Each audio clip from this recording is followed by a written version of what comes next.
Hello, I'm Orhan Gaybov, you're watching AzTV News.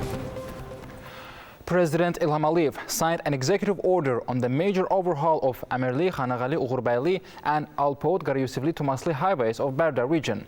According to the executive order, 1.5 million manats are allocated for the major overhaul of these highways connecting 11 residential settlements with 15,000 inhabitants. The EU's Europe Peace Foundation allocated another 10 million euros to Armenia. EU's plans and goals made of weaponizing and dragging Armenia to the war under the name of Peace Foundation are known to everyone. Their aim is to create chaos in the South Caucasus. Will Azerbaijan, the leader country in the region, allow that? The EU's High Representative for Foreign Affairs and Security Policy, Kaja Kallas, proposed to allocate 10 million euros from the Europe Peace Foundation to Armenia. The goal is to strengthen Armenia's defense industry. These games played by Europe and in particular by France in reality stem from the fact that Europe cannot reconcile with the increased reputation of Azerbaijan in the South Caucasus.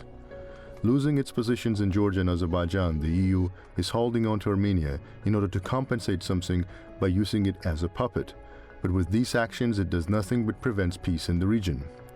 The militarization of Armenia, establishment of a post of a permanent attaché in Brussels, and the extension of the operation of EU observation mission are all parts of one policy. But instead of strengthening of the activity of the mission made of spy observers, it is necessary to disarm the aggressive invaders. That is, the Armenia's end should be the same as the end of the fascist Germany at the end of the World War II. Members of the European Union's observation mission in Armenia have once again conducted monitoring in areas bordering Azerbaijan. They arrived at the border with Kazakh and observed Azerbaijani territories. Released footage clearly shows a convoy of vehicles moving towards the demarcation line. The Azerbaijani side is closely monitoring the mission's activities and has repeatedly expressed its dissatisfaction.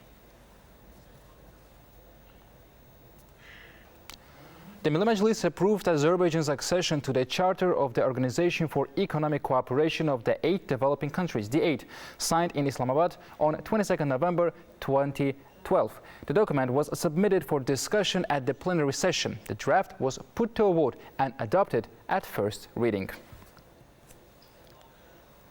The education allowance for children who have lost their parents or are deprived of parental care is set to change.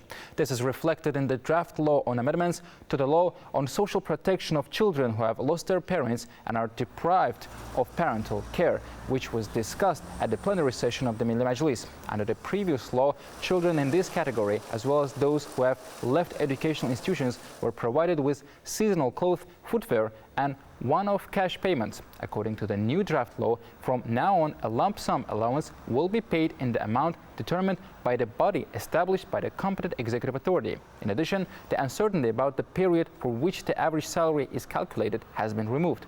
The bill was voted on and adopted in the third reading. The registration of the marshals for the Formula 1 Azerbaijan Grand Prix has started. Individuals over the age of 21 are eligible to participate in the marshal program. Those who successfully complete the program will be awarded an international official license. This license allows the marshals to participate in the Formula 1 Grand Prix and other motorsport competitions, not only in Azerbaijan. It should be noted that last year about 1,500 marshals took part in the Formula 1 Grand Prix of Azerbaijan. More than 100 of them were foreigners. That was all for today. Thank you for being with us, and goodbye.